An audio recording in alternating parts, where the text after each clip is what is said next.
Thanks for joining New Jersey News Network. I'm Kimberly Kravitz.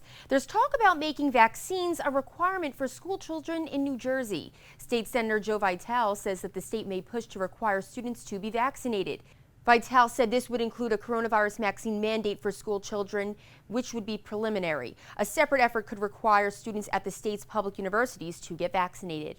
With all the excitement of Pfizer vaccines, we just learned that people with allergic reactions or EpiPens were turned away from using this vaccine. The UK is warning those with significant allergic reactions not to get Pfizer's COVID-19 vaccine. This follows 2 allergic reactions to the shot on the first day of the country's vaccination program on Tuesday. Officials are investigating the reactions that were treated immediately.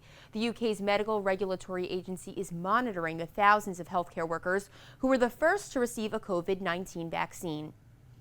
A COVID-19 outbreak in 2 South Jersey jails is raising concern. The Camden County Jail reported 114 cases among prisoners and staff members in the jail. Similarly, in Cumberland County, a smaller outbreak affected nearly 80 prisoners and officers, with 49 active cases as of this week. The warden putting the blame on corrections officers is not following social distancing and mask-wearing guidelines outside of the facility.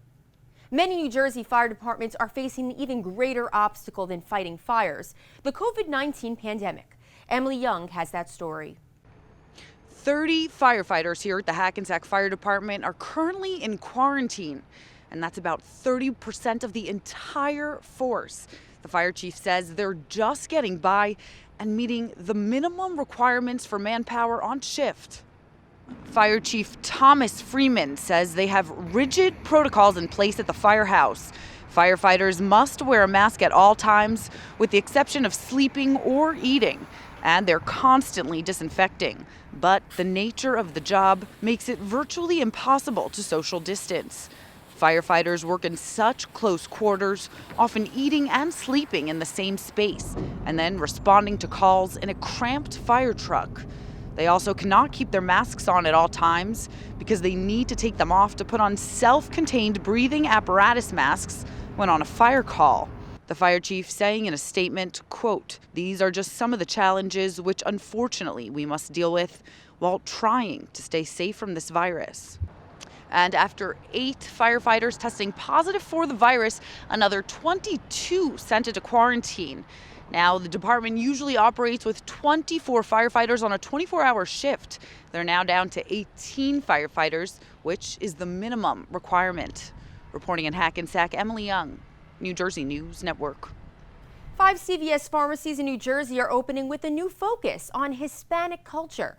The idea behind it was specifically to provide a personalized shopping experience to local Hispanic communities and offer products at a lower price. The 5 locations are coming to the towns of Fairview, Union City, Newark, North Bergen, and North Plainfield.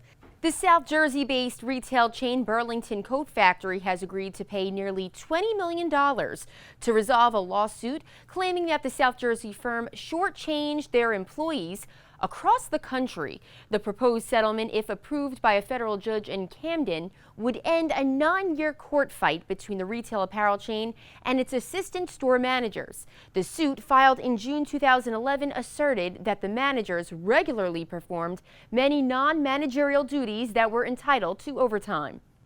A humpback whale was spotted in the Hudson River on Monday. Take a look at this video, captured by Andres Javier off Pier 84, just around 4 o'clock in the afternoon. Some say they saw the whale again on Tuesday. A separate account warned mariners around New York City to slow down and be on the lookout for the whale so that they don't injure it accidentally. Improved water quality and various food sources could be bringing whales into the area, according to the Parks Department. Well, there will still be a way to enjoy a Christmas show tradition. The Nutcracker is going virtual. Roxy Ballet in Lambertville created a subscriber-exclusive Nutcracker channel. The dance company began streaming its annual production on Thanksgiving Day and will run through January 1st. Subscriptions for the Nutcracker channel include behind-the-scenes footage. It's priced just under $100 and can be purchased through Roxy's website.